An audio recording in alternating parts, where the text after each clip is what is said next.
American Airlines Flight 6780 was mere minutes away from landing at Newark, New Jersey, after an unremarkable flight from Buffalo. On board were 20 passengers, among them acclaimed journalists, corporate executives, and the former Secretary of War. The ground control approach operator would contact the plane, ready to lead it down the glide path to runway 6. The pilots would acknowledge the controller, who had just successfully led another American Airlines plane down to the runway through the rain and fog. The GCA operator would begin guiding Flight 6780 to the runway. 5.5 miles out, on the glide path, 900 feet left of course. 5 miles out, on the glide path, 900 feet left of course. 4.5 miles out, on the glide path, 400 feet left of course. 4 miles out, 100 feet high, on course. 3.5 miles out, on the glide path, 900 feet right of course. Flight 6780 would then disappear from the radar screen. The controller and his colleagues would try to reach the aircraft, but it was soon clear that something had befallen Flight 6780. Indeed, as reports of an explosion and fire in the city of Elizabeth came into the airport, it became clear what the fate of the Convair 240 and its 23 occupants was. The crash wouldn't be the first or last, nor the worst, to occur in Elizabeth, but it would be unique in that its cause would never be determined, despite pressure from the White House and Congress. The mystery of Flight 6780 is a chapter in a greater story, but is perhaps one of its most interesting parts.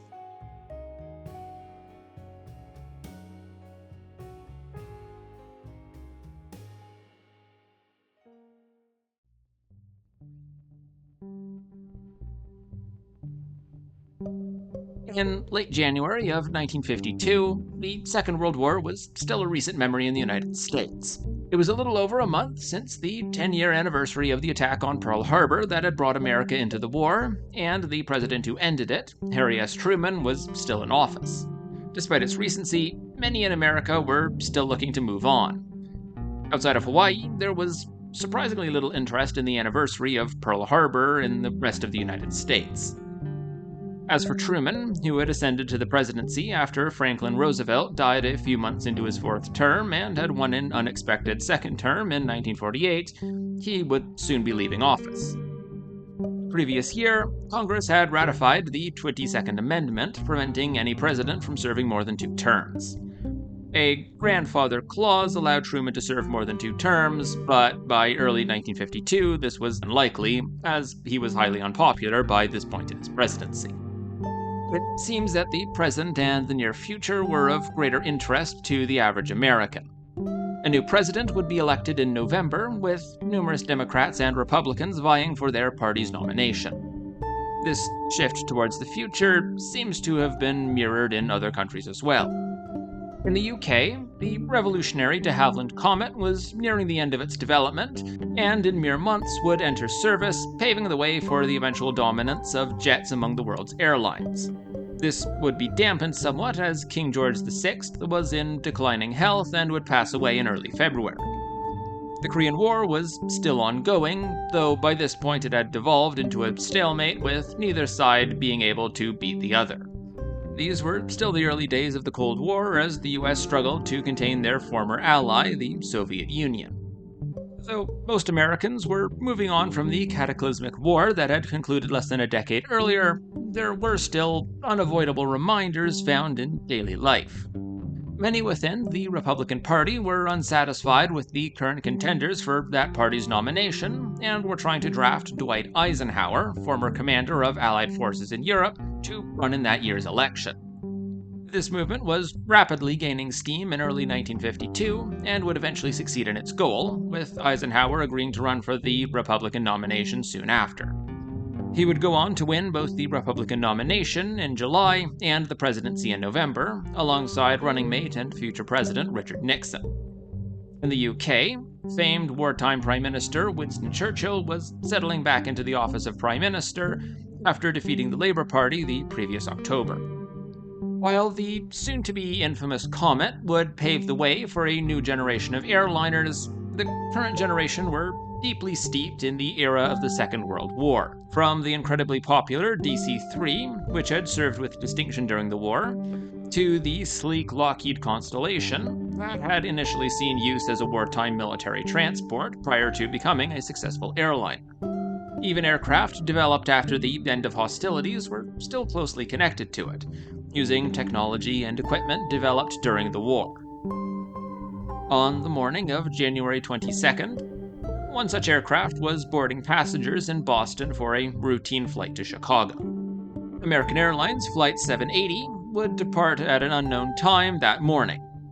This was not a direct flight to Chicago, instead making at least one stop in the city of Buffalo, New York along the way. The flight between Boston and Buffalo was routine.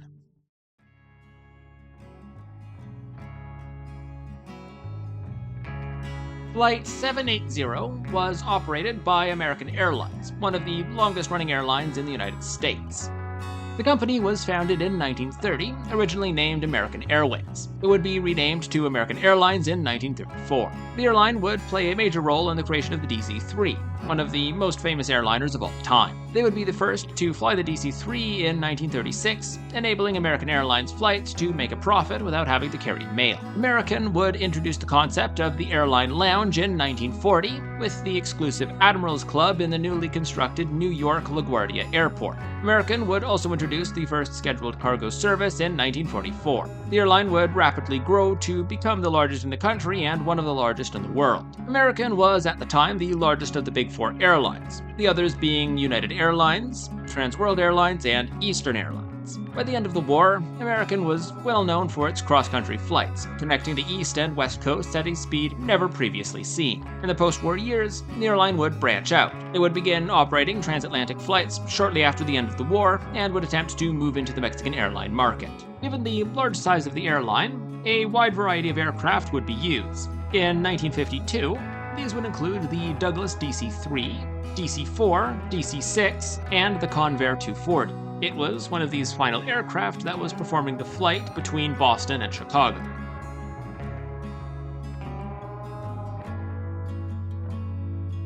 In 1945, American Airlines was looking for a new aircraft to replace their DC-3s and would issue a requirement to various manufacturers.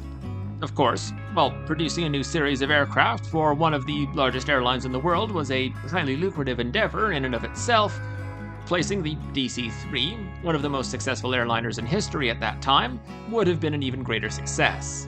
One of the companies enticed by this requirement was Convair. Convair was created in 1943, the result of a merger between Consolidated Aircraft and Vultee Aircraft. Convair would be best known for its military aircraft, such as the B-36 Peacemaker, but had some interest in civilian projects.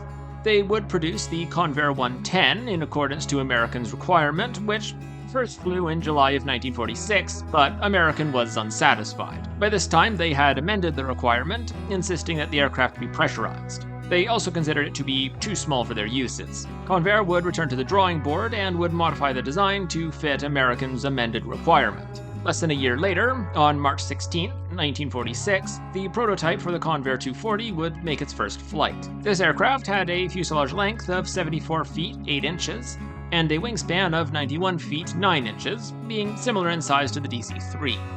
American was satisfied with the 240 and would order a total of 79. Many other airlines across the world would order examples of their own, making Convair's first foray into civilian aviation a commercial success. Convair would refer to the 240 as the Convair liner, but this name doesn't appear to have caught on. Thus, I will refer to it from now on as the 240. This is a 1:72 scale model of the American Airlines Convair 240 that this video focuses on. This model features a detailed interior and exterior based on plans, photos, and films to make it as accurate as possible. One of the most apparent advancements made by the 240 was the use of a tricycle landing gear arrangement. This would solve one of the major issues of the DC-3, which used a tail dragger design. The aircraft was powered by two Pratt & Whitney R2800 double wasp engines. These were 18-cylinder, air-cooled radial engines that had seen extensive use during the war. They had powered aircraft such as the P-47 Thunderbolt, F-6F Hellcat, F-4U Corsair, P-61 Black Widow, A-26 Invader, B-26 Marauder, and the C-46 Commando. After the end of hostilities, the engine would instead see new uses, powering helicopters such as the Sikorsky CH-37 Mojave and the new generation of post-war airliners. The Douglas DC-6, a highly successful post-war airliner based on the previous DC-4, would be powered by 4 double WASP engines. The Martin 202 and 404 were competitors to the Convair 240, which also attempted to replace the DC-3 in the post-war world with less success. Both would be powered by a pair of double WASPs. Though the power output of the double WASP varied between models, the type fitted to the original Convair 240 was the model R2800 CA-18, which could produce a maximum of 2100 horsepower. Each engine powered a 3-bladed variable pitch propeller assembly with a diameter of 13 feet 1 inch. These propellers could be feathered to reduce drag in case of an engine failure. This could be done manually by the pilots or automatically by the auto-feathering system. They could also be put into the negative range in order to provide reverse thrust.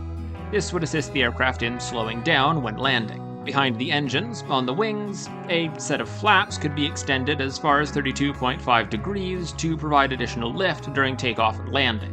Many variants of the 240 were produced. Each airline to order the Convair would have slightly different requirements. I was unable to find any specific information detailing the exact differences between each variant. These variants would be indicated by a number at the end of the type designation, such as CV240-1, CV240-2, and so on.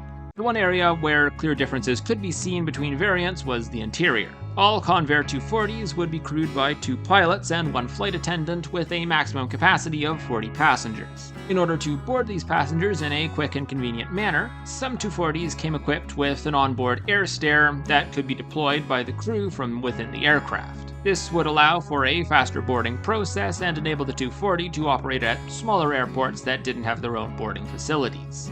Where this air stair was located differs between variants. On the CV240-2 and -4, no air stair was included, with passengers having to board via conventional ground-based air stairs from the front and rear left side of the aircraft.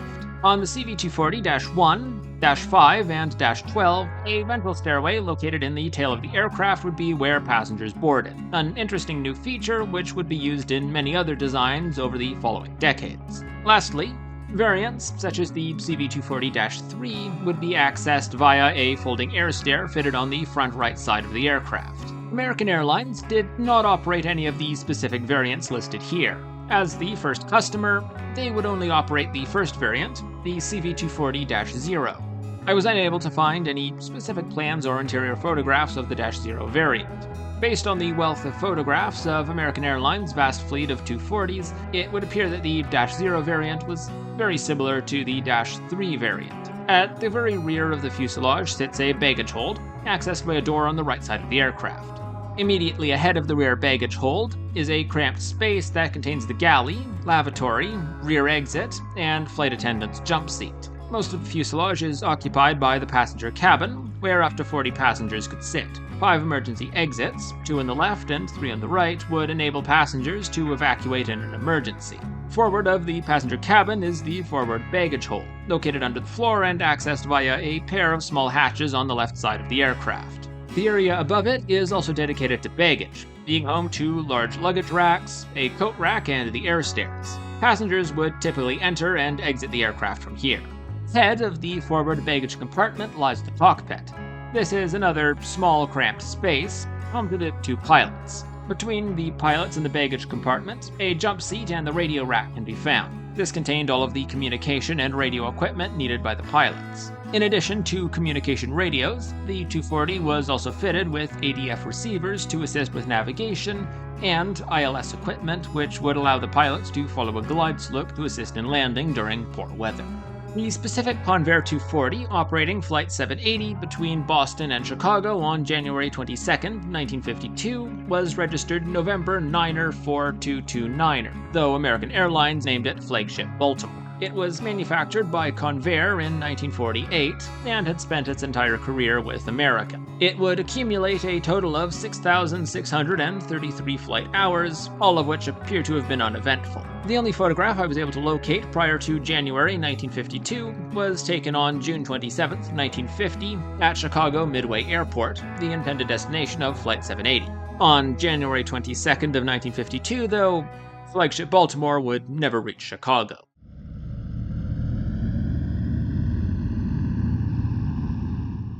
Sometime in the late morning, Flight 780 would make a routine landing at Buffalo, New York. This appears to have been a scheduled stop during the flight between Boston and Chicago. While Flight 780 was sitting on the ground at Buffalo, bad news would come from the west. Weather conditions in the region were poor, but things were getting bad west of Buffalo. It was decided to cancel the flight to Chicago. American Airlines wasn't going to let Flagship Baltimore sit idle in Buffalo, though. Weather to the east was still good enough to fly, and the aircraft would be prepared for a new flight. Flagship Baltimore would now perform Flight 6780, flying from Buffalo to Newark, New Jersey, with stopovers in Rochester and Syracuse, New York. As a part of this change in plans, there would also be a change of crews. Sitting in the left seat was Captain Thomas Reed. Captain Reed had amassed 7,062 flight hours over his career. He was first employed by American Airlines in 1943 after serving as a pilot for the Air Transport Command during the war. The 33-year-old had been qualified to fly the Convair 240 since April of 1951 and had amassed 2,483 hours in the aircraft since that time. As Reed flew to Newark, he was also returning home. He lived with his wife and 2 children in Elizabeth, New Jersey, a city located just south of the airport. Sitting in the left seat was First Officer Lawrence Udicello. Udicello had been with American Airlines since February 1951. The 29-year-old had amassed a total of 2,174 hours during his career, with 405 being in the Convair 240. The final member of the crew was the 22-year-old stewardess Marilyn Siegel, who had been employed by the airline since June of 1951.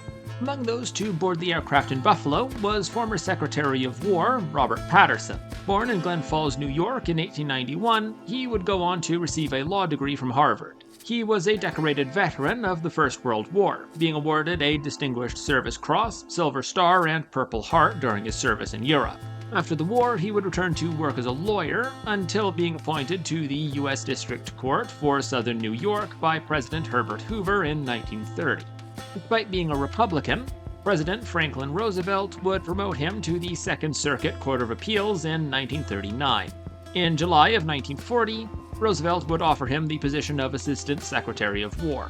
While serving in this role during the Second World War, he would become acquainted with then-Senator Harry Truman. According to Truman, they would become friends during this time. Truman would be selected as Roosevelt's running mate during the 1944 election and, after a brief term as vice president, would be elevated to the presidency in 1945 after Roosevelt's death. After the war, Truman would offer Patterson the choice of becoming a Justice of the Supreme Court or a promotion to Secretary of War. Patterson chose the latter. In 1947, after successfully reorganizing and unifying the armed forces, he would resign from his position in order to return to private practice. After resigning, he had been offered judicial appointments from both Truman and New York Governor Thomas Dewey, but declined. Apart from serving as the chair of a committee tasked with performing an investigation of the Long Island Railroad at the behest of Dewey, he would not take another role in government. He would work as a lawyer in New York, occasionally returning to the public eye to advocate for military initiatives such as NATO. His law firm, Patterson, Belknap & Webb, had recently been hired to assist Shine Chain Theaters Incorporated with the fallout of an antitrust action. The firm was being forced to sell off some of its theaters, and Patterson would travel to Buffalo to represent the company. He arrived on the 21st. The case had been moving faster than Patterson expected, with the judge granting Shine an extension before lunchtime on the 22nd. Patterson intended to return to New York that day. His original plan was to take the 1:30 p.m. Empire State Limited to New York City. As he left the courthouse, he asked another lawyer involved in the case if he could find out if American Airlines had an open seat on a flight to New York. He learned that Flight 6780 was scheduled to depart for Newark at 12:03. The men, joined by the representative from Shine Theaters, would cross the street to visit the American Airlines office in the Statler Hotel. Patterson informed the representative, who was already booked aboard the Empire State Limited, that he would join him if the flight was cancelled before boarding the bus to travel to the airport. Patterson would board the plane, and Flight 6780 left the ramp at 12:03 local time and departed Buffalo 11 minutes later at 12:14. The short flight to Rochester would be flown at only 5,000 feet. Flight 6780 touched down in Rochester at 12:37 and arrived at the ramp 4 minutes later. Flight 6780 would only spend a short time in Rochester, leaving the ramp after 7 minutes at 12:48 and taking off at 12:58. The flight to Syracuse would also be flown at 5,000 feet. At 1:11 p.m., the crew contacted the company radio station at Syracuse and received the latest weather. Weather was deteriorating here as well, with visibility dropping below 3/8 of a mile. This was below the landing minimums at Syracuse. A minute later, the crew contacted Syracuse Tower and were cleared down to 4,000 feet. They opted not to divert, as the weather was expected to improve by 1:45.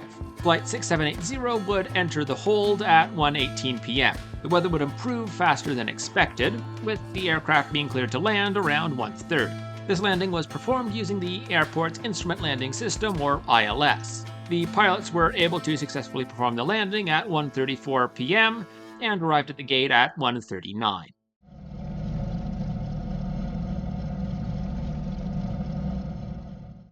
While stopped at Syracuse, Flight 6780 would pick up another notable individual.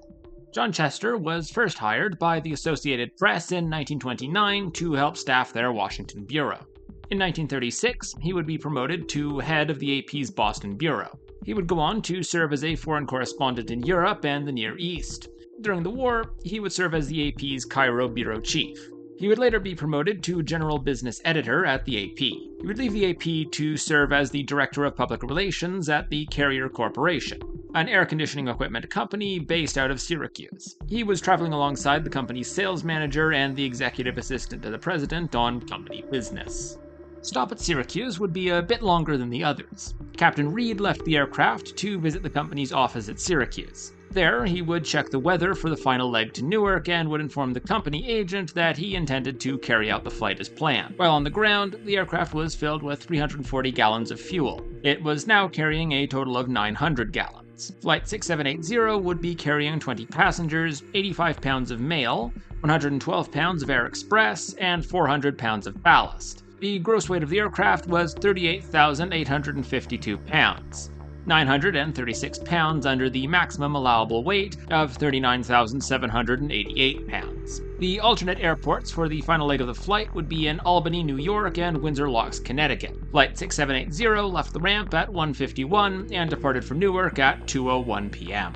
For this final leg, there was a total of 20 passengers in addition to the 3 crew. Besides Patterson and the group from Carrier Corporation, the 16 other passengers included the president of the Oxford Button Corporation, the vice presidents of both the Ritter Company and Bristol Laboratories, an official from the Ohio Farm Bureau, 2 employees of the Civil Aeronautics Board, and a number of students from Syracuse University. Also on board for this final leg was Kenneth Wilson, the Ottawa correspondent for the Financial Post of Toronto. He was on his way to Washington to gather material for some upcoming stories. 2 additional American Airlines employees were riding as passengers, these being William Schreiber and Salvatore Cinquemani, an off-duty pilot and dispatcher respectively. The flight to Newark would be flown at an altitude of 7,000 feet. At 2:21 p.m., Flight 6780 reported that it was over Cortland, New York, and at 2:46 it reported over Lake Erie, Pennsylvania. These were both compulsory reporting points. Nothing unusual was noted during either of these communications. While over Lake Erie, Flight 6780 reported to company radio that they estimated arriving over Branchville, New Jersey at 3:08. At 2:50, company radio directed Flight 6780 to switch frequencies and contact ATC when over Branchville. At 3:04, Flight 6780 would change frequencies as requested, indicating that they had arrived over Branchville around this time. Flight 6780 would arrive over Patterson, New Jersey at 3:21. From here, the aircraft would begin descending from 7,000 feet to 3,500 feet, passing over the Newark range station at 3:28 p.m. Flight 6780 would then be directed to change frequencies to Newark Approach Control. Upon contacting Approach Control, Flight 6780 would report being over Linden, New Jersey. They would then receive the latest weather. Weather was poor, as there was a cloud ceiling of 400 feet, visibility of 3/4 of a mile, light rain, and fog. For comparison, the minimums for Newark are a cloud ceiling of 300 feet and a visibility of 3/4 of a mile. The crew were informed that they could expect approach clearance at 3:40. Flight 6780 would be gradually cleared down to 1,500 feet until 3:39 p.m., when clearance was given for the aircraft to begin its approach. At this point, we should take a closer look at Newark Airport. This airport was first opened in 1928 and would become the primary airport serving both Newark and the city of New York across the Hudson. Newark Airport would see a decline in traffic after the Second World War due to the recently opened LaGuardia and Idlewild airports. Still, it would remain busy and still operates to this day. That being said, the form in which it currently exists differs greatly from how it appeared in 1952. Today, the airport is home to 3 runways. This also appears to be the case in the 1950s, but they were in a different arrangement. In the present day, 2 parallel runways exist in the eastern part of the airport, and a third, smaller runway is found to the north. Only the smaller runway was present in 1952, with the space currently occupied by the airport's terminal, once being home to another runway. According to the report, this third runway was equipped with an ILS. In the weather conditions experienced on January 22nd, the ILS would have been necessary in order to land at Newark.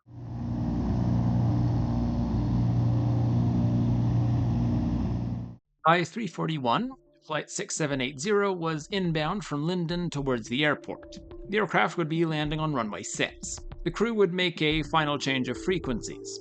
They would make contact with the ground control approach controller. During this era, instrument landing systems were beginning to see widespread use. Aircraft like the Convair 240 were equipped with instruments that would enable the pilots to follow the glide slope down to the runway by themselves. During the early days of the technology, not all aircraft were fitted with these instruments. In order to assist these aircraft, a GCA controller was ready to assist crews. The GCA controllers at Newark Airport had access to 2 radar systems, a 10-mile precision scope and a 3-mile precision scope. These systems would scan the glide path. An aircraft following the glide path would be detected by these radar systems and displayed on the controller's screens. These systems worked differently to typical radar sets. Each scope had 2 screens. An azimuth screen would monitor the horizontal progress of the aircraft along the glide path. The elevation screen would monitor the aircraft's altitude. The controller would be in radio contact with the aircraft being monitored and would assist the aircraft in following the glide slope until the pilots had the runway in sight. The process would be depicted in this 1953 promotional film by Eastern Airlines. Monitoring on localizer voice as you approach the outer marker.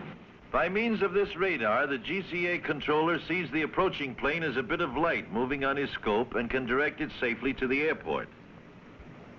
When the flight has been directed to the approach course, it is turned over to the radar monitor for final approach. Radar to Eastern, you're approaching the ILS course.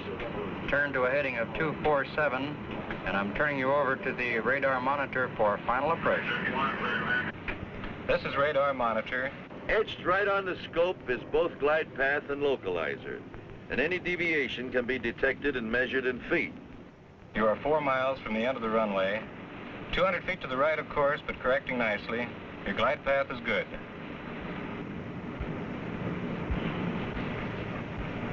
You are 3 miles from the end of the runway. Your course is good. Glide path slightly low, but okay. You are 2 miles from the end of the runway. Your course is good. You're now approaching the middle marker. You're over the middle marker. The approach light should be coming into view. Approach lights in view. Thank you, GCA. It seems that this system was still used for aircraft equipped with ILS instruments. Pilots did not need to acknowledge any advisories given by the controller after initial contact. Flight 6780's final approach would be assisted by the GCA controller. It would be years until flight recorders would become commonplace in airliners like Flagship Baltimore. This was not the case for air traffic controllers. The GCA controller at Newark that day was being recorded by a simple system. This system only recorded the audio from the controller, not the time they were made or the replies from the aircraft they were assisting. Shortly after Flight 6780 departed Linden to make its final approach at 3:41, the controller in charge of the 10-mile scope would contact the aircraft. The reply would not be recorded, but according to the controller, the pilots would respond, quote, "Roger radar, I've been listening to you monitor 6720 and I hear you loud and clear," end quote. 6720 refers to American Airlines Flight 6720, another Convair 240 that had just made an ILS landing on runway 6 2 minutes prior. This acknowledgement by Flight 6780 would be the last radio communication made by the flight. The controller would begin to assist the flight. He would transmit 5 messages to the aircraft. The times at which these communications were made is not recorded, but would have occurred between 3:41 and 3:44. For reasons that will be detailed later, exact positions are not known despite being indicated in the report. I've had to make an educated guess at these locations. The first transmission recorded put the aircraft 5.5 miles from the runway and 900 feet left of the glide path, though flying at the correct altitude. The second put Flight 6780 5 miles from the threshold, still 900 feet left of the glide path, but still correctly following the glide slope. The third put Flight 6780 4.5 miles from the threshold, with pilots seemingly beginning to move the aircraft back towards the center of the glide path while maintaining the glide slope. At 4 miles, the plane was seemingly just getting on track, moving from 300 feet left to directly on the glide path in a very short time. The aircraft was now between 100 and 150 feet above the glide slope. The aircraft was now entering the city of Elizabeth, which bordered Newark and its airport. The final transmission to Flight 6780 would occur when the aircraft was 3.5 miles from the threshold. The aircraft was back on the glide slope, but was now 900 feet to the right. In just half a mile, the aircraft would be handed off to the GCA controller in charge of the 3-mile precision scope. Just 4 to 5 seconds after this final transmission, Flight 6780 disappeared from the 10-mile scope. The controller in charge of the 3-mile scope was unable to pick up the aircraft either. The crew wouldn't respond to multiple requests to give their position, and the aircraft would not land on runway 6. It was soon apparent that something terrible had befallen Flight 6780. A couple minutes prior, Vincent O'Connell was standing in his yard on Fay Avenue, adjacent to the Pennsylvania Railroad tracks running through Elizabeth. He would hear Flight 6780 approaching from the direction of Linden, but could not see it due to the weather.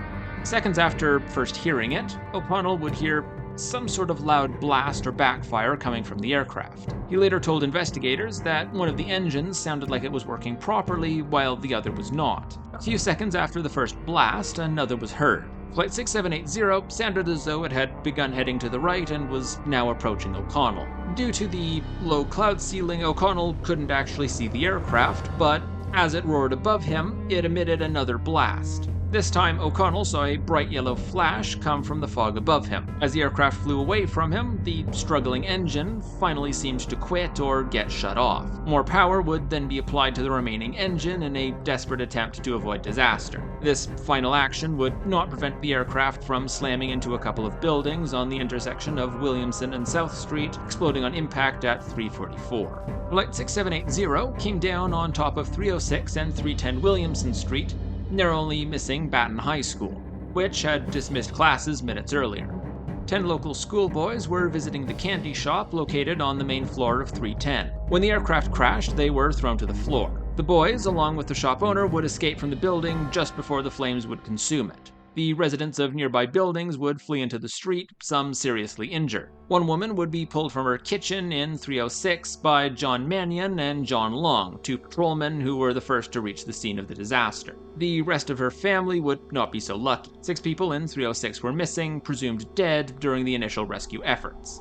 A 7-year-old girl living in 310 would be found dead, bringing the presumed death toll to 30, as it was soon clear that all aboard Flight 6780 were dead. Police and fire services would quickly arrive and begin fighting the raging inferno. Fire was extinguished by 9 p.m., while recovery efforts would continue well into the night. By this time, thousands of spectators had arrived to gawk at the crash site. Accompanying them were news dealers, bringing with them stacks of freshly printed newspapers carrying the earliest reporting on the story. Other newsmen made their way to the home of Captain Reed, just a few blocks south of the crash site. There they would interview his wife. The case would receive substantial news coverage. While some of this interest was due to the death of Robert Patterson and the other notable figures aboard the aircraft, and some undoubtedly came from the crash's proximity to the great city of New York, always of great interest to the rest of the nation, there was a third reason that so many were drawn to the crash of Flight 6780.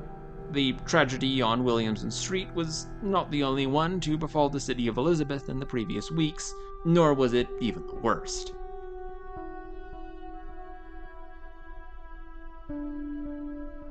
The following day, cleanup and recovery efforts would carry on.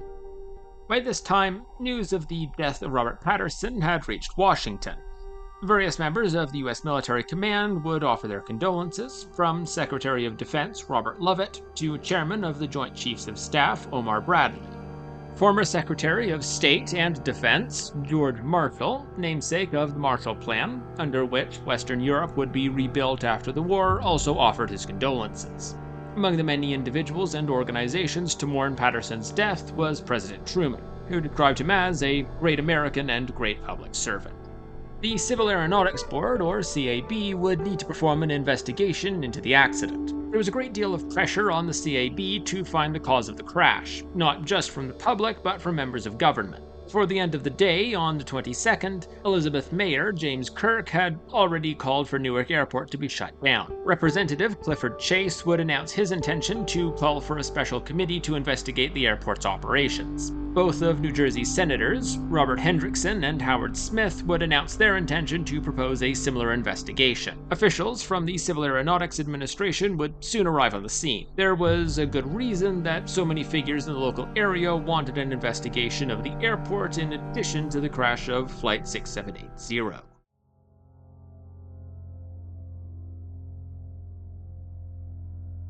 A little over a month before the crash of Flight 6780, a Miami Airlines Curtiss C-46 was being prepared for takeoff from Newark. 52 passengers and crew would board the aircraft, bound for Tampa and Miami, Florida. As the pilots started the engines, bystanders would notice that the right engine took longer than usual to start up, producing unusual smoke while doing so. The slightly overloaded aircraft would be cleared for takeoff from runway 28 at 3:02 in the afternoon. Immediately after becoming airborne, a trail of smoke was seen emitting from the right engine. Controllers recognized that something was wrong with the aircraft and cleared it to return to the airport, later specifying runway 6. The C-46 struggled to gain height, only flying at 800 to 1,000 feet while the smoke got worse. As the aircraft started turning left, flames could now be seen from the extended landing gear bay. The aircraft continued to lose speed and altitude as the crew tried to line up with runway 6. The right engine was no longer operating at this point. When the aircraft was 2.25 miles from the airport and only 200 feet above Elizabeth, the left wing dropped and the plane slammed into a warehouse belonging to the city's water supply department. The wreck would then fall into the Elizabeth River. A massive fire would immediately erupt. All 56 people on board were killed, while a single person on the ground was seriously injured. Crash site was less than a mile from where Flight 6780 would crash the following month. The investigation into the December accident was still ongoing at this time, as well as the fallout. In the pages of the New York Times, alongside coverage of the tragedy of Flight 6780, a few updates on the previous crash were reported. On the day of the crash, a CAB official announced that the board would not reduce the maximum takeoff load of the C-46. The Miami Airlines aircraft had been slightly overloaded at the time of the accident, but the CAB did not believe that this had caused the crash. He added that the CAA had been trying to lower the maximum takeoff weight since the previous July, but the CAB had found errors in the tests that had prompted the CAA to propose the weight reduction. On the next page, the Times would report on a recent lawsuit filed against Miami Airlines. The father of Doris Ruby, a professional dancer who had perished in the crash, filed a suit claiming $250,000 worth of damages against the airline. This was the first legal action filed in the Eastern District of New York related to a plane crash. Under the backdrop of the previous tragedy, the CAB would begin its investigation. Investigators would split up into various groups. One group made their way to Newark Airport to check the airport equipment for any failures. Another would interview eyewitnesses, both in Elizabeth and the various stopovers made prior to Newark, collecting a total of 26 statements. One group would attempt to determine the route followed by the flight in its final seconds. Once determined, a helicopter would be employed to fly over the route to search for any parts that had separated from the flight prior to impact. A final team would examine the wreckage, which by now was guarded 24 hours a day by state police to prevent tampering. The investigation was, at this stage, referred to as, quote, the most intensive, multi-pronged investigation in commercial aviation annals, end quote. Searchers would find the 29th body by the 24th, while more tributes would continue to pour in for Robert Patterson. This would include New York Governor Thomas Dewey, Secretary of State Dean Acheson, and Speaker of the House Sam Rayburn. Patterson's body by now had been found and identified. His remains would lie in state at the 107th Regiment Armory in Manhattan, with plans being made for his remains to be buried in Arlington National Cemetery. Witness reports would paint a picture of the aircraft's final seconds. Though the witness reports all differed slightly, there was a consensus that the aircraft dropped as low as 100 to 150 feet, just below the clouds, flying east at around 90 degrees. The aircraft was described as flying straight and level until a rapid vertical plunge. Flight 6780 hit the ground while the wings were still level and the nose was pointed upwards. This sudden vertical plunge is reinforced by a photo taken of the crash site and published in the New York Times. Looking west, the Baton High School can be seen in the background. The school appears to be untouched despite its proximity to the crash site. The school is 4 stories tall, with a flagpole still standing on the northern roof of the building. In contrast, 306 and 310 Williamson Street were 3 stories tall. If the aircraft had been gradually descending, it would have hit the high school, or at least toppled the flagpole, which would have been in the direct path of the aircraft. The localized nature of the crash proves a downward, near-vertical drop on top of the houses on Williamson Street. Witnesses like Vincent O'Connell would report that one engine was shut down while power was increased on the other mere seconds before impact. Witnesses would also indicate that there was some sort of problem with the engines. O'Connell's description is the most detailed, but other witnesses would provide similar descriptions. This sequence of events could not be verified by the GCA radar, as buildings close to the airport prevented the radar from seeing below 400 feet. This was not normally an issue, as aircraft were supposed to be around 900 feet at 3.5 miles from their threshold. Investigators searching the area by helicopter and examining the remains of the aircraft would determine that it had crashed intact. Investigators in Syracuse would determine that the fuel tank, which was used to refuel Flight 6780, was free of contaminants. The aircraft's load would be examined at all its previous stops. All were determined to have been under the maximum load and within the prescribed center of gravity limits. No maintenance issues were discovered while examining its records. After a series of tests, investigators at Newark Airport would find no issue with the ILS or GCA equipment used by the controllers. Looking at the pilots, Captain Reed had flown a total of 17 ILS approaches during his career, 6 of which were at Newark. First Officer Uticello had flown 15 ILS approaches, with 3 occurring at Newark. This doesn't seem like a high level of experience, though no mention of any difficulties with these approaches were mentioned. We should also remember that both correctly performed an ILS approach into Syracuse. The crew had made no note of any issues with the aircraft prior to final approach and acknowledged initial contact without giving any indication of a problem. The entire flight appears to have been perfectly routine until the aircraft veered to the right during final approach. This would lead investigators to focus on the weather and the reports of engine problems prior to the crash. Weather was poor along the entire route and not much better than that in Newark. Of some concern was the weather at Albany and Windsor Locks, the alternates, which had been just as bad, if not worse, than in Newark. Looking closer at the weather during its final flight, the aircraft likely would have encountered low visibility conditions, light icing, and light turbulence. As the aircraft began its descent, any ice that the plane had picked up was likely melted as the aircraft encountered warmer conditions. Sleet and freezing rain were present at lower altitudes, while turbulence was noted at 1,000 to 2,000 feet. The aircraft would have been flying into a headwind of between 30 to 50 miles per hour. The cloud ceiling was at 400 feet, while visibility was 3/4 of a mile. Based on interviews done with the crews of other aircraft that landed or took off shortly before the crash, these forecasts were believed to be accurate. They added that a strong wind from the southwest was present above 1,000 feet, pushing aircraft approaching the runway to the left of course. Conditions were such that carburetor icing was considered a serious concern. None of the pilots reported encountering this, though all but one had utilized carburetor heating during their flights to avert such issues. As investigations continued, Preparations would be made for Robert Patterson's funeral. After lying in state in New York, Patterson's funeral would be held in Washington prior to his burial in the Arlington National Cemetery, which would be attended by President Truman. He was interred near the graves of Admiral Forrest P. Sherman and former President Howard Taft. It would be revealed in February that Patterson had left a sum of money to 5 men who had served alongside him during the First World War. They had rescued him after he became trapped close to German lines. Patterson's widow, Margaret, would call for the public to cease criticizing Captain Reed for the sake of his widow and children. The passage of time and ongoing events would put the accident out of the news. On February 6th, King George VI passed away and was succeeded by Queen Elizabeth II, a major news story at the time. The accident was not forgotten in the city of Elizabeth, where outrage continued to boil over with regards to Newark Airport. Calls would continue for the airport to be closed.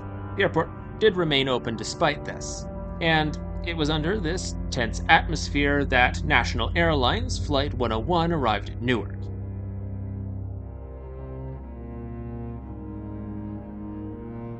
Flight 101 had just finished a short ferry flight from Idlewild Airport after completing a flight from Miami to New York.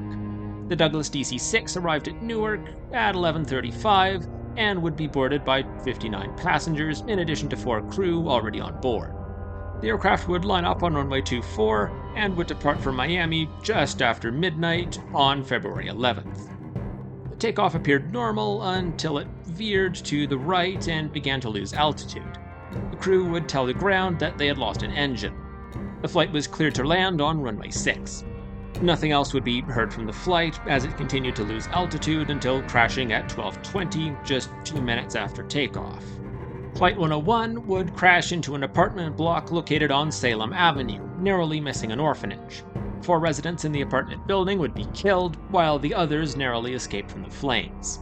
As for Flight 101, 26 passengers and 3 crew members would be killed, making this the second deadliest of the Elizabeth plane crashes. Local anger would reach fever pitch, and Newark Airport would be immediately shut down. All other traffic would be diverted to LaGuardia and Idlewild as the future of Newark Airport was now uncertain. Investigators were now working around the clock to try and figure out what caused these accidents. Turning to Flight 6780, the remnants of the aircraft had been recovered and analyzed. The landing gear was down at the moment of impact, the flaps were at 25 degrees, a normal setting for this stage of the flight. The trim tabs all appeared to be in the expected range for landing. Many of the cockpit instruments were unfortunately too damaged to get any readings from.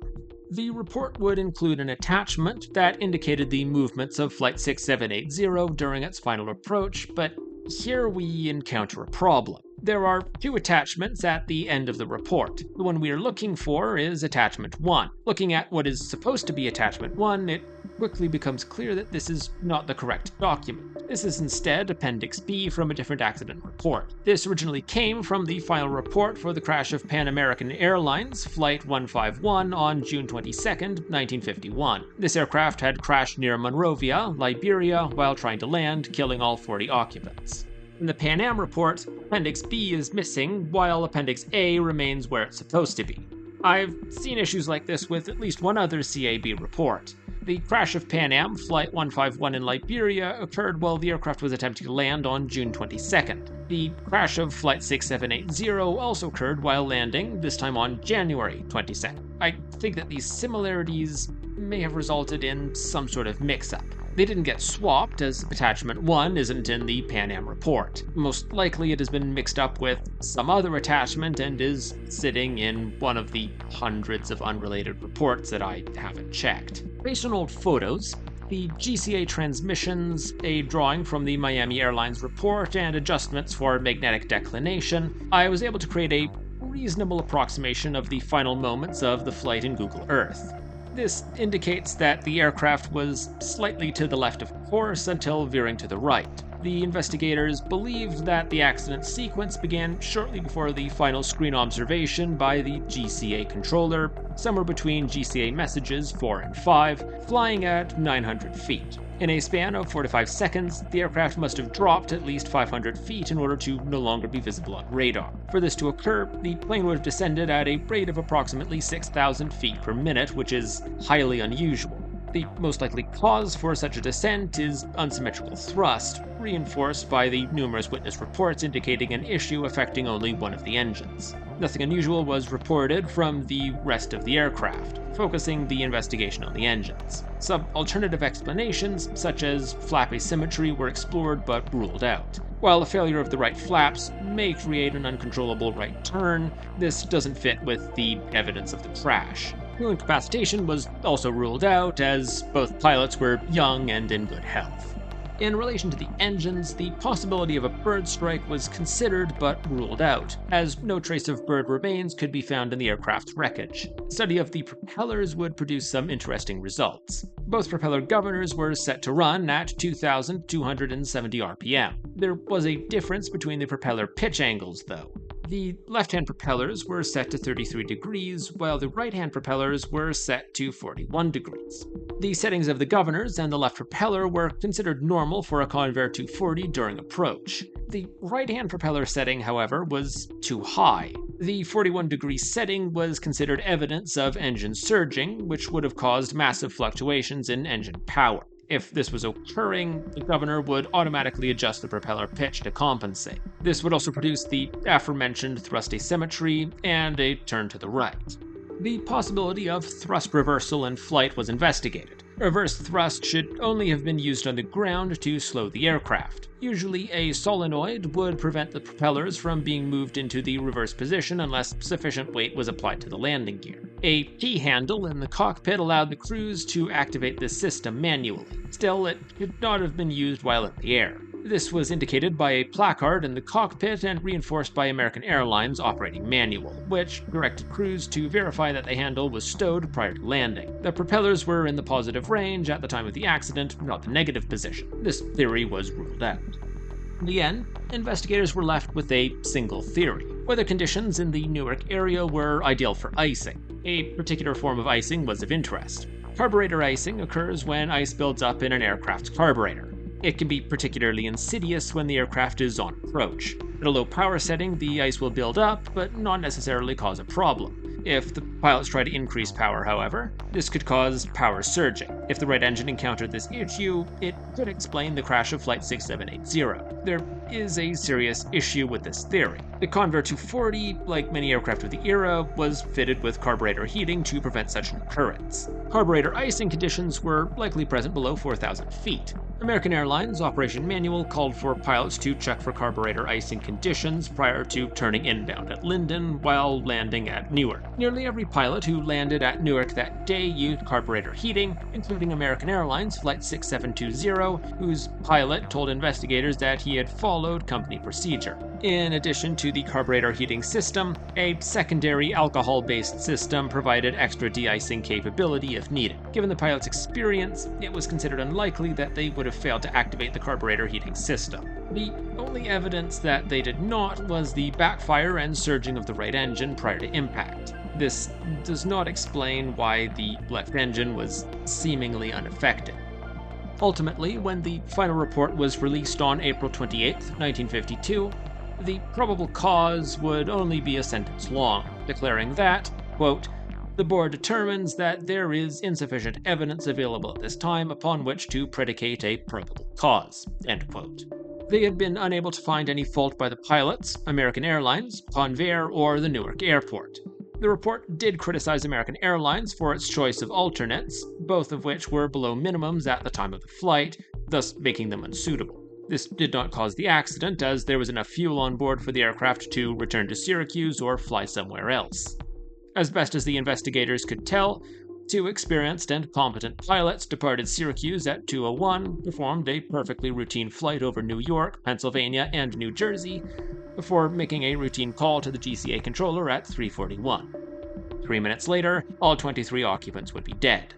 Whatever caused this likely happened in a matter of seconds and was beyond the pilot's ability to recover from. The carburetor icing theory appears to have been considered the most likely cause, but investigators were not able to definitively prove it.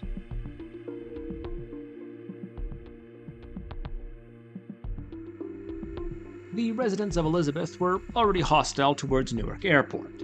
A few weeks prior to the crash of the Miami Airlines C-46, Elizabeth residents had threatened to block the airport's runways due to concerns over the low-flying aircraft flying to and from the airport.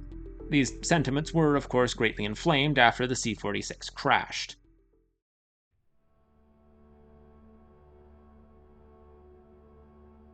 The investigation of the Miami Airlines crash would be released on April 13, 1952. Prior to the flight, a fire guard would notice fresh oil smeared over the right engine's cowl flaps. This engine would have difficulty starting up, taking unusually long and producing a substantial amount of smoke. Upon takeoff, smoke would be seen emitting from it, at first white, later gray, and eventually fire would be seen from the engine area. The plane would crash while trying to return to the airport, killing all 56 passengers and crew aboard. The right engine, a Pratt & Whitney double wasp, similar to those that powered Flagship Baltimore, was inspected thoroughly. After the remains of the engine were reconstructed, it was determined that the fire had started in the number 10 cylinder. The aircraft's fire extinguishing system either failed to function or failed to put out the fire, which continued to spread until the crash. It was believed that the cylinder had failed prior to takeoff, as indicated by the leaking oil. This crash was, at the time, the second deadliest plane crash in the United States, behind only Northwest Airlines Flight 2501, which crashed into Lake Michigan for unknown reasons on June 23, 1950, with 58 on board. As the aftermath of the Miami Airlines crash played out, Flight 6780 crashed, further inflaming tensions in the city of Elizabeth. Within a day of the accident, Mayor James Kirk would call for the closure and relocation of the airport. Critics of the airport pointed out that the area was subject to low visibility conditions between 15 to 20% of the year. It was also pointed out that aircraft which drifted a few hundred feet from the glide path could pose a threat to schools, churches, and highways in the city. On the 24th, a public meeting regarding the crashes would be held in Elizabeth City Hall.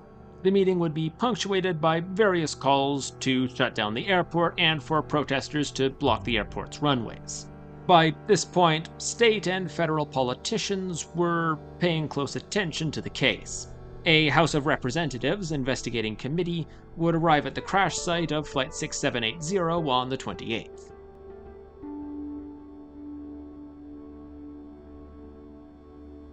The third crash would occur on February 11th. National Airlines Flight 101 would depart from runway 24 at 12:18 in the morning. The plane would be seen losing altitude and veering to the right after takeoff. The pilots would inform controllers that they had lost an engine around a minute later. Survivors would report some sort of unusual engine noise. This noise would be described in various terms, such as a wail, whine, roar, or a noise like an explosion. Most interesting of all is at least one passenger who described the sound as being similar to, quote, propellers going into reverse, end quote. A minute later, the plane would crash, killing 29 on board and 4 on the ground. Newark Airport would immediately be closed pending investigation. Investigators would focus on the aircraft's engine and propellers. While examining the remains of the DC-6s for Pratt & Whitney double wasp engines and Hamilton standard propellers, both of a similar type to those on Flagship Baltimore, they would find some interesting results. Examination of the propellers for these engines would reveal that the number 3 propellers were in full reverse, while the number 4 propellers were feathered at the time of the accident. In contrast, the blades for engines number 1 and 2 were in the expected positive pitch range. This meant that the number 4 engine was producing no thrust at the time of the accident, while the number 3 engine was producing reverse thrust, something it should not have been able to do in the air. Both engines were on the right side of the aircraft, explaining the turn to the right prior to impact. On January 24th, during routine maintenance, it was discovered that a propeller blade on the number 4 engine would enter reverse pitch when leaving the feather position. Upon being removed and examined, it was determined that moisture had gotten into a component and had caused the malfunction. The part was replaced, and the blade was reinstalled on January 31st, this time on the number 3 engine. On January 29th and February 3rd, the light indicating reverse thrust was available stayed on after takeoff, despite the fact that it should have shut off once the aircraft left the ground. These were apparently fixed by replacing the micro switches installed on the landing gear to activate the system. It appears these fixes were inadequate, as the number 3 propeller had inadvertently entered a reverse pitch state after takeoff. This produced a violent rightward yaw. Under the circumstances, the crew did not correctly identify the issue. instead believing that the yaw was produced by the failure of the number 4 engine. They mistakenly feathered it, producing a massive thrust asymmetry. The cause of the reversal was not definitively determined, but it was noted that the solenoid responsible for propeller pitch may have received some sort of unwanted electrical signal. This circuit was not isolated from other adjacent circuits. It would have been impossible to get the propellers out of reverse range until this unwanted signal ceased. By February 19th, other airports were requesting to receive some of the 226 daily flights to and from the overcrowded LaGuardia Airport. Newark Airport had been closed since the 11th, with flights typically bound for Newark being diverted to LaGuardia and other airports in the area. At this point, even these airports were in jeopardy, as demands for the removal of LaGuardia and Idlewild were made. On the 19th, it would come out that President Truman was planning to announce a special White House Committee on Air Safety. Announced the following day, it would be headed by Lieutenant General James Doolittle, responsible for the Doolittle Raid of 1942. The committee would be announced officially the following day.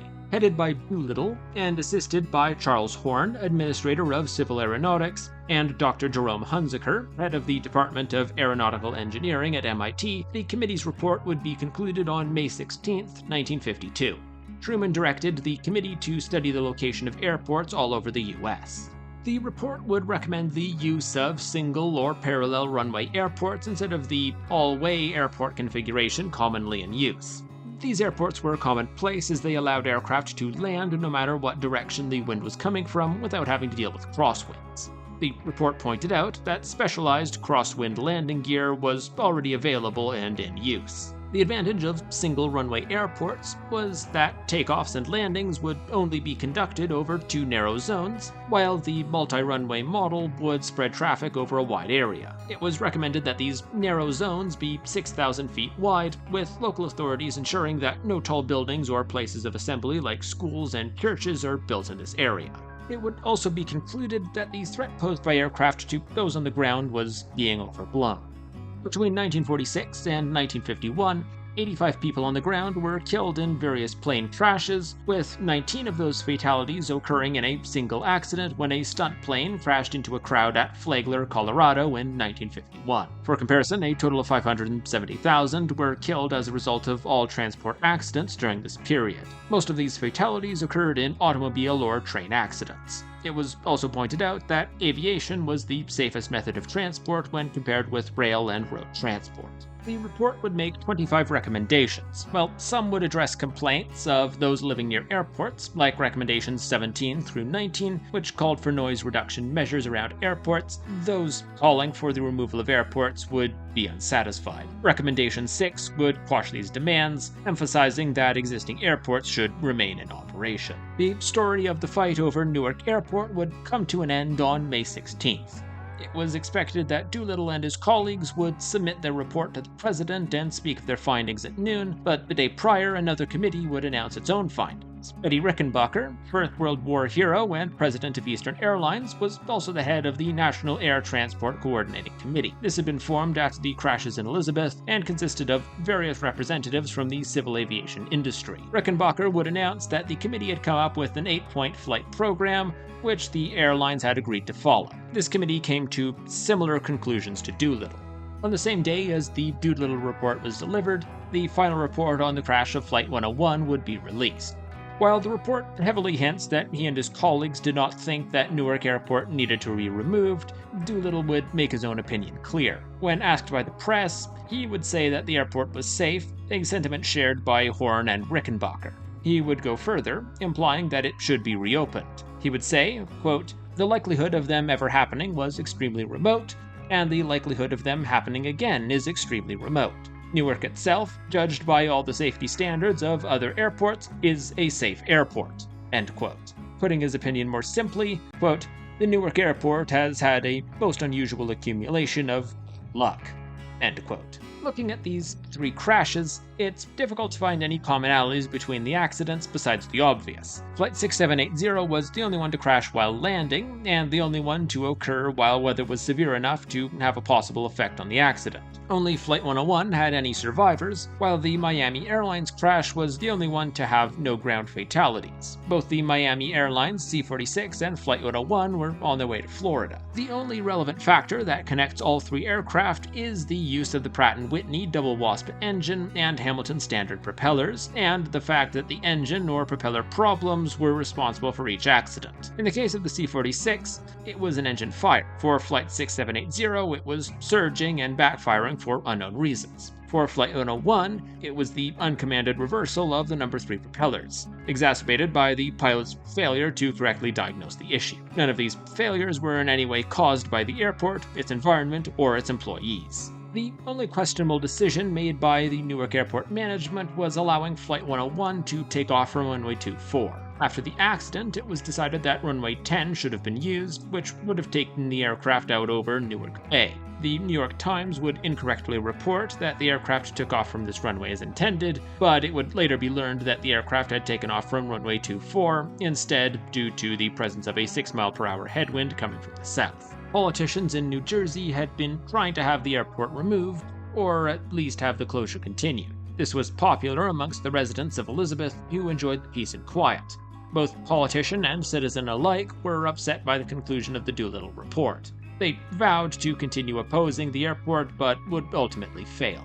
Newark Airport, now renamed Newark Liberty International Airport, still exists today, though current events cast doubt on whether operating is an entirely accurate description. Runway 6, which Flight 6780 was supposed to land on, no longer exists. Aircraft still fly over Elizabeth to land at runways 4 left and 4 right. These newer runways appear to have been built based on the single/parallel runway theory detailed in the Doolittle report, which have been followed in the designs of many airports built since. Doolittle's belief that the Elizabeth crashes were highly unlikely to be repeated were well-founded. The Bureau of Aircraft Accident Archives lists 8 occurrences at Newark after 1952, between 1963 and 2000. Some of these would involve the city of Elizabeth, though no resident of the city would ever be killed by an aircraft again.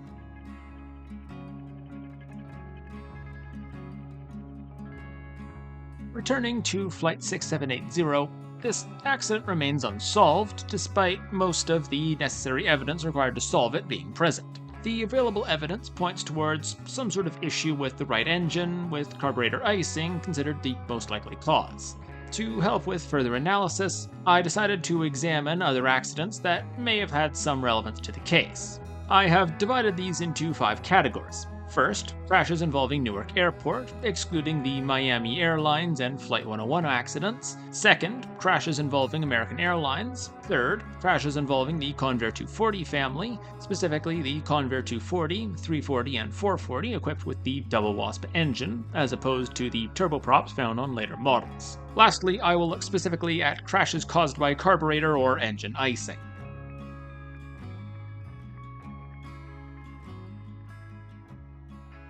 This section depends on the Bureau of Aircraft Accident Archives list of accidents occurring at or around Newark Airport. Apart from the 3 crashes detailed in this video already, there are 17 accidents that have occurred here between 1929 and 2000, 6 of which were fatal. Prior to the accidents in 1951 and 1952, there had been 3 fatal crashes at Newark. The first occurred on March 17, 1929, when a Ford trimotor on a sightseeing flight lost 2 engines after takeoff. The plane stalled and crashed, killing 14 occupants. Only the captain survived. At the time, this was the deadliest plane crash in American history. On January 14, 1933, a Curtiss Condor crashed during a test flight, killing both on board. Lastly, on May 4, 1947, a DC-3 overran runway 28, killing both pilots. As for the crashes to occur after 1952, most would be minor. An Allegheny Airlines Martin 202 would be lost in an unspecified taxiing accident at the airport in November of 1963. Continental would have some particularly bad luck, losing 2 of their aircraft in non-fatal ground accidents in 1997 and 2000. In 1997, ground crews lost control of a Continental 727 while towing it to the terminal. In 2000, a Continental MD-81 would crash into the terminal after the pilot decided to perform an engine run test while parked at the gate. A FedEx MD-11 would crash during landing due to pilot error on July 31, 1997. None of these incidents were fatal. While the residents of Elizabeth wouldn't be harmed by another aircraft accident, the city would be the site of 4 more accidents in the years following 1952.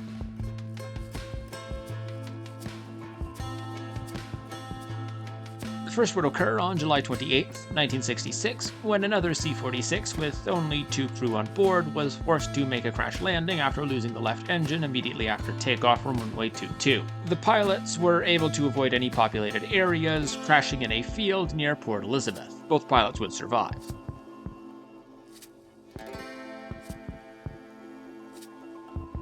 On March 18, 1970, the first fatal accident at Newark Airport since 1952 would occur. A suburban airlines Cessna 402 would descend too low during approach to runway 4 left due to bad weather and pilot error.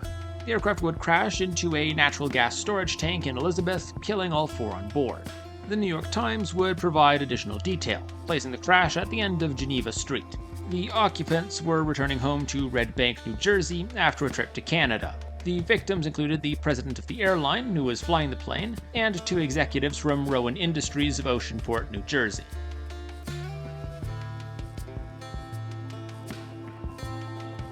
On September 23, 1972, a Beechcraft E-18 carrying mail would crash after losing an engine on takeoff. It would come down at a train yard off the end of runway 11, killing both on board.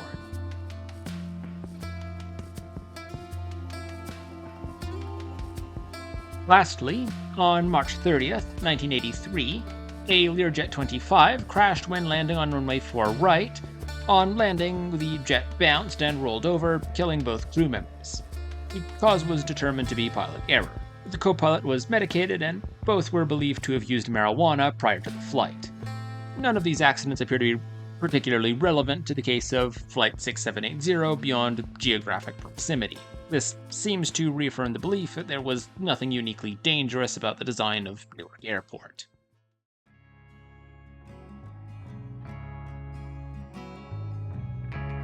Between 1934 and the present day, there have been 61 occurrences involving American Airlines, excluding Flight 6780. As modern aircraft differ greatly from those used in 1952, I've decided to cut off my analysis in 1972, 20 years after the crash, giving a total of 46. Looking through these occurrences, I located 6 that were of some interest to this case.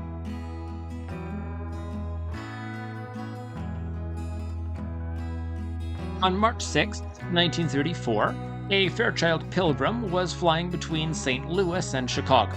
En route, the aircraft encountered bad weather and elected to divert to Springfield, Illinois. Shortly afterwards, the engine quit and the aircraft crashed near Petersburg, Illinois, killing all 4 occupants. The accident was caused by ice accumulating on the wings and fuselage.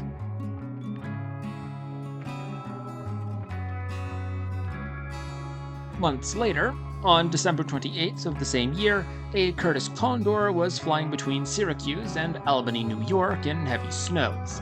Half an hour after takeoff, the left engine began to have problems. Shortly afterwards, the right engine failed, and the plane made a crash landing near Wilmert, New York. All on board survived, despite injuries from the freezing temperatures. It was determined that the carburetors had failed due to icing.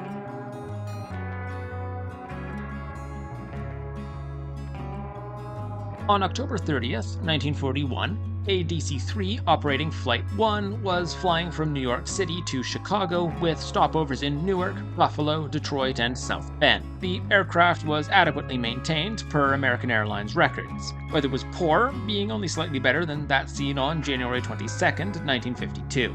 The aircraft departed Buffalo at 9:07 p.m. Between reporting points at Jarvis, Ontario, at 9:37, and the next point at Florence, Ontario, ETA 10:20, the aircraft would go missing. Canadian authorities would locate the wreck near St. Thomas sometime before 11:10 p.m. All 20 occupants were killed. Witnesses on the ground would report the aircraft circling the area prior to the crash, flying up and down. They placed the time of the crash as being shortly after 10 o'clock. At least one witness reported that the engines were surging shortly before the crash, while another claimed to have seen a bright flash of yellow light immediately before the crash. 2 other American Airlines aircraft flying in the same area did not report encountering ice and considered the weather conditions to be safe. The plane crashed into the ground in a 70-degree nose-down angle. The plane appeared to be intact at the time of impact. Possible evidence of an elevator jam was found, but may have been caused by impact damage. Both engines appear to have been operating at the time of impact. All other possibilities were ruled out, and investigators were unable to determine the cause.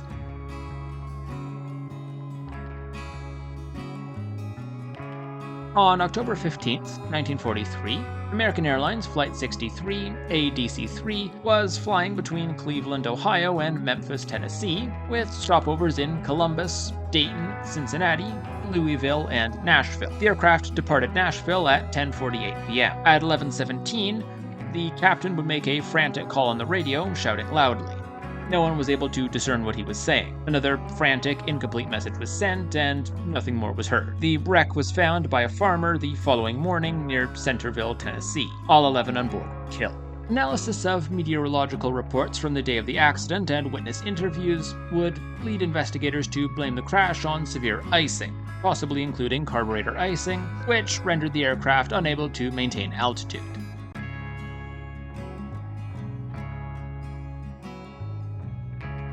On June 22, 1949, a Convair 240 operating American Airlines Flight 402 was flying between Dallas and Washington, D.C., with stopovers in Texarkana, Little Rock, and Memphis. The aircraft departed Memphis in the early afternoon. Immediately after takeoff from runway 2, the right engine would fail and the props would automatically feather. The aircraft would fail to maintain altitude and made a crash landing northeast of the airport despite the left engine providing full power. All on board would survive. The pilots were criticized for raising the flaps and steeply climbing, which reduced the climb performance of the aircraft.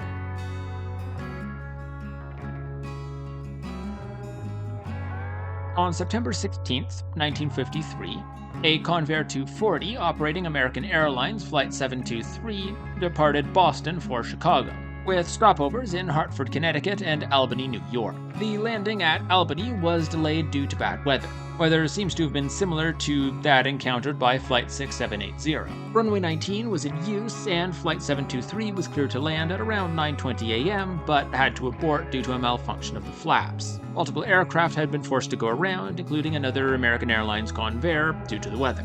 By 8:30, weather had improved and Flight 723 would be cleared for another approach, this time for runway 10. 4 minutes later, the aircraft would collide with a radio tower and crash, killing all 28 occupants. The crew were criticized for attempting the approach as weather was still too poor. The crash of Flight 6780 does bear some similarities to the other accidents involving American Airlines.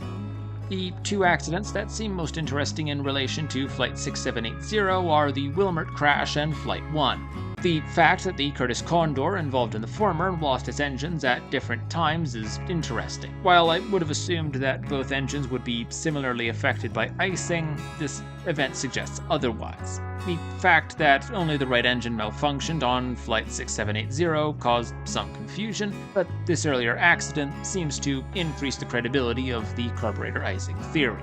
Flight 1 is interesting in that it has a number of similarities with Flight 6780. Both were unsolved, both were suffering some sort of control issue, and both appeared to suffer from engine surges or backfiring prior to impact. That being said, there are key differences. Flight 1 was not believed to have been affected by ice, was flown by a different type of aircraft, and fitted with different engines, both of which appear to have been working well into the emergency.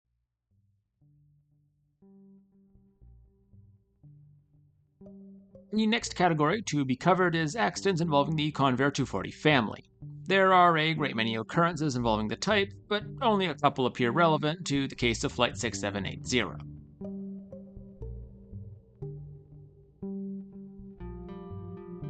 On August 11, 1949, Northeast Airlines Flight 812 Able was performing a flight between Boston and Portland, Maine. The aircraft would be cleared to land on runway 20 at 9:12 p.m. Seconds before landing, the throttles were brought back to idle. Due to the failure of the propeller reversal mechanism, the throttles were inadvertently put into reverse mode. The aircraft made a hard landing and caught fire. All occupants were able to escape. This accident, in combination with Flight 101, shows that it is possible for the propellers to be put into reverse mode in the air, though the Portland accident still differs greatly from Flight 6780. The reversal occurred when the throttle was reduced to idle when the aircraft was about to land, far later in the approach than where Flight 6780 was. There was no strong evidence for a reversal occurring on Flight 6780.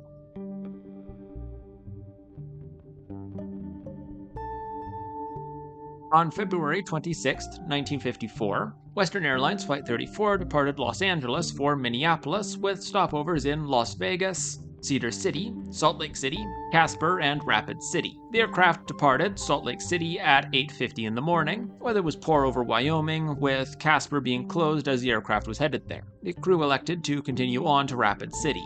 A routine communication was made at 10:25, reporting at 17,000 feet over Wright, a reporting point along the route. Another Western Airlines Convair passed through in the opposite direction a few minutes previously. Neither crew reported anything out of the ordinary. 7 minutes later, Flight 34 would enter a steep descent and crash into a field northeast of Wright. Weather was so bad that it took searchers 2 days to find the wreck. All 9 on board were killed. The aircraft impacted the ground at a nose-level altitude at a high rate of speed. Severe turbulence and icing were believed to be present in the area at the time of the accident. Both engines were believed to be operating properly at the time of impact. Weather factors were considered a likely factor, though the cause was never determined. This crash is interesting due to some parallels between Flight 6780. Both made routine communications mere minutes before crashing, both occurred in icing conditions, both crashed in a similar attitude, and neither was solved. There are, of course, a few clear differences. Flight 34 was cruising at the time of the accident, severe turbulence was present over Wright but not Elizabeth, and there was no indication of engine problems prior to impact. One issue with the Convair 240 became clear while reading the list of accidents involving it.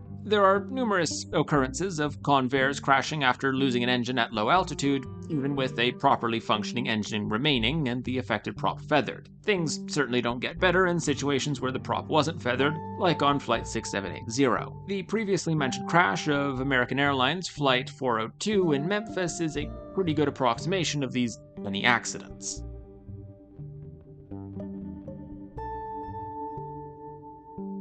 While it makes sense for a Convair 240 to crash with only one engine operating, this single engine failure being caused by icing seems less likely.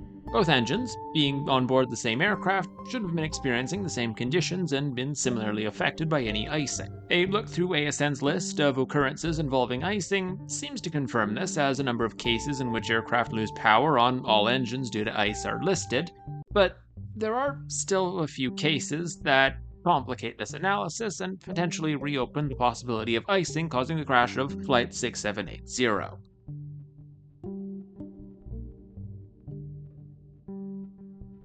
On December 15, 1958, a Lockheed Learstar belonging to Johnson & Johnson was performing a flight from Linden to Boston. The information available for this case is quite vague and no clear narrative is available. From what I can piece together, the crew had been poorly briefed on the weather prior to departure. Conditions were ideal for icing. As the plane made its way to Boston, one of the engines suffered from carburetor icing and failed. The pilots did not make an emergency landing, instead continuing on towards Boston. After an unknown amount of time, the other engine failed due to carburetor icing while over Rhode Island. The plane would plummet into the ground near Woonsocket, killing all 7 on board. Further analysis of this case is impossible due to the lack of concrete information. This is unfortunate, as more information regarding the unknown period of time between the failure of the engines and the rapid loss of control afterwards would be of great interest to the case of Flight 6780.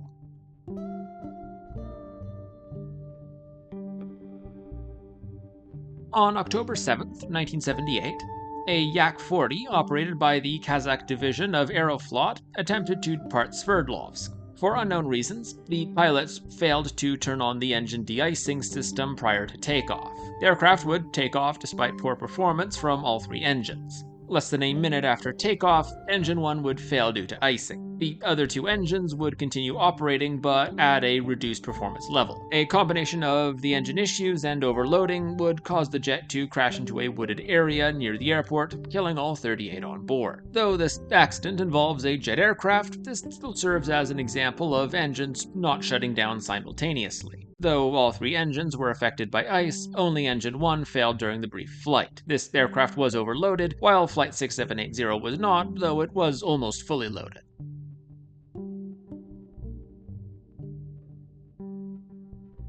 On December 15, 1986, an Antonov AN-24 operated by the CAAC was making a flight from Lanzhou to Chengdu. 5 minutes after leaving Lanzhou, the aircraft encountered severe icing conditions.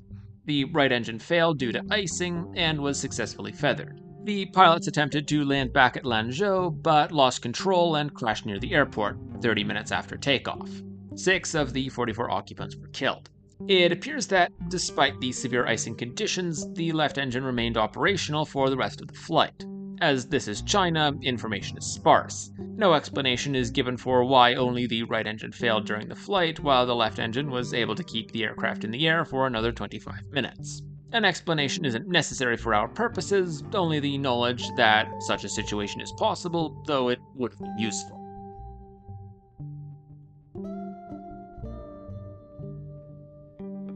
Lastly, on February 14, 1988, an Air Nova -8 departed St. John's, Newfoundland for Goose Bay. The aircraft had sat outside overnight during a snowstorm and freezing rain. A little over a minute after departure, the right engine failed, followed by the left 3 minutes later. 5 seconds later, the left engine restarted, and the plane landed safely at St. John's. It was determined that ice had formed in the engine intakes overnight and broken loose during the flight, disrupting airflow into the engines. This is yet another example of an aircraft losing both engines at different times. The failure of the right and left engines occurred 3 minutes apart. A period like this would be adequate to produce a situation like that seen on Flight 6780. Though 3 of these 4 cases involve aircraft not equipped with piston engines, they still demonstrate that carburetor and engine icing can affect different engines on the same aircraft to varying degrees. This opens up the possibility of one engine succumbing to icing while the other remained operational, resolving the main issue with the carburetor icing theory.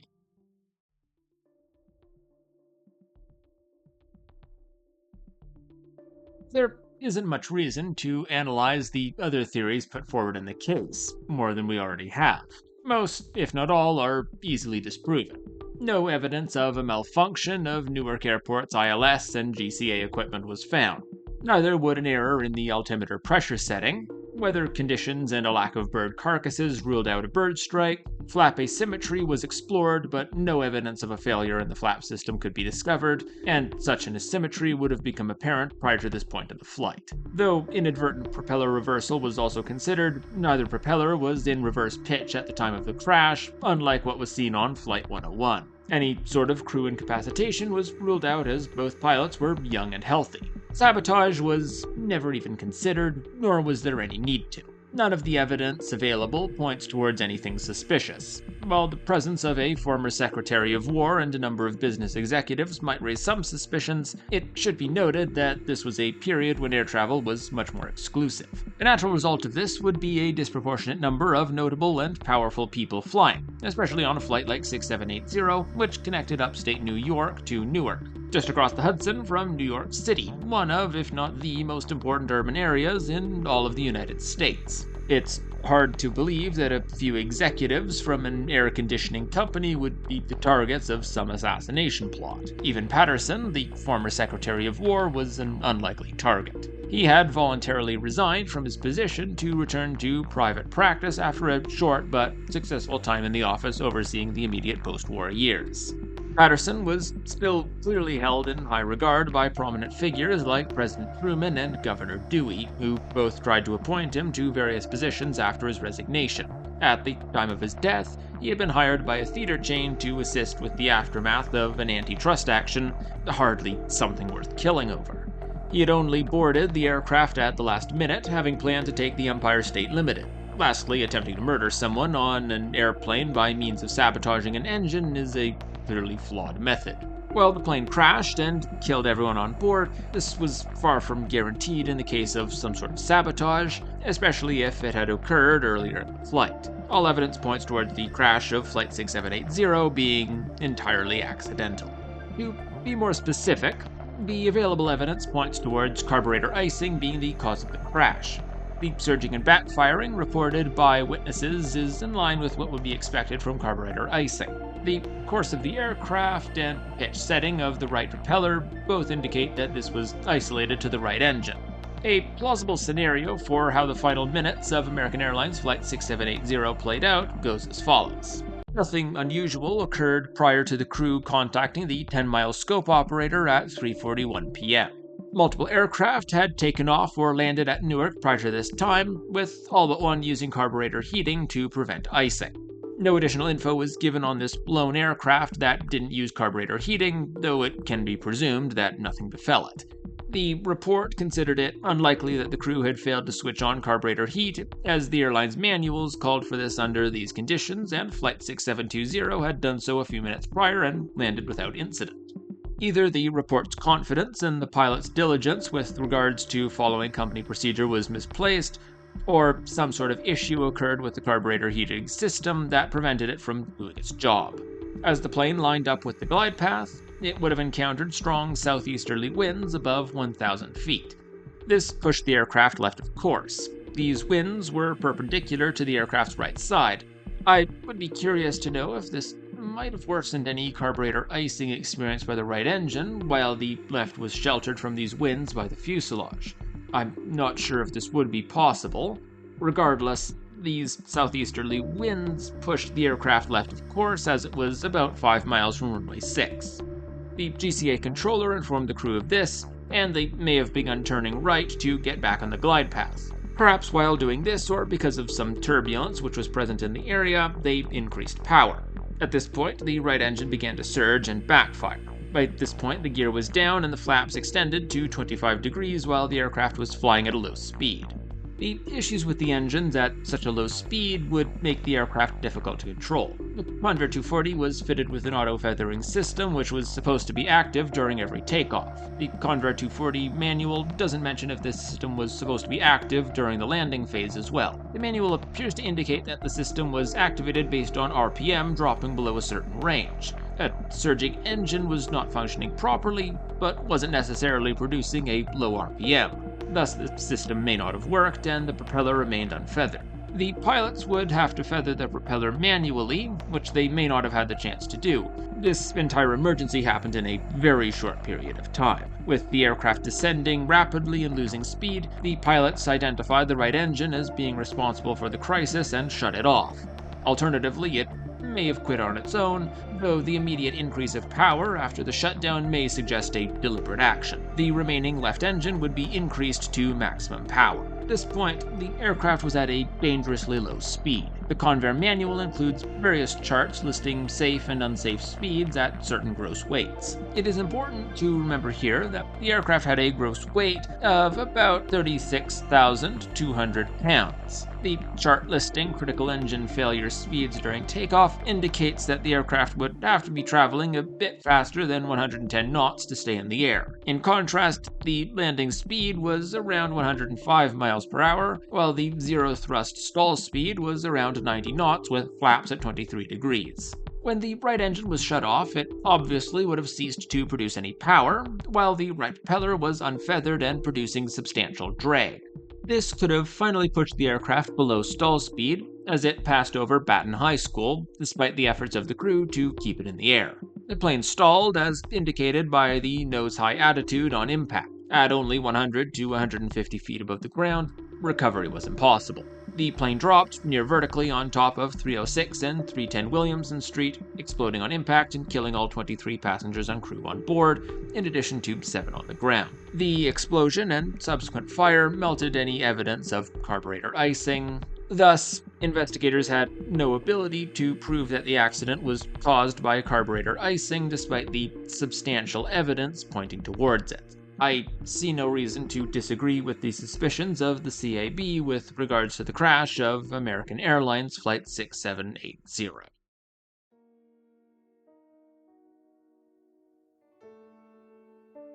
The story of the Elizabeth crashes faded into obscurity in the years afterwards. The fact that the crashes were spread out over an extended period of time likely contributed to this. Major news events during this time would draw attention away from the story. Besides the death of King George, there was the dramatic sinking of the Fort Mercer and Pendleton, 2 tankers that broke apart in a storm off the coast of New England, necessitating a risky rescue effort by the Coast Guard. There were also various ongoing stories that pulled eyes away from Elizabeth. The 1952 primaries were by now the source of great speculation, as Dwight Eisenhower appeared increasingly open to the possibility of accepting the Republican nomination, while Truman refused to state his intentions with regards to running for a third term. Other events included the ongoing Red Scare and the Korean War, for which the New York Times brought it a daily update on the second page. The intersection of Williamson and South Street is now barely recognizable when compared to how it appeared on January 22nd, 1952. As far as I'm aware, no memorial exists on the site. The last trace of the accident, Patton High School, was torn down within the past few years. Perhaps the key factor in pushing the story out of the public consciousness was the anticlimactic result. Newark Airport was not shut down, as there was no evidence that the Elizabeth crashes were anything more than an unfortunate coincidence. As such, there was little interest from those unaffected by the crashes or living outside of Elizabeth, New Jersey.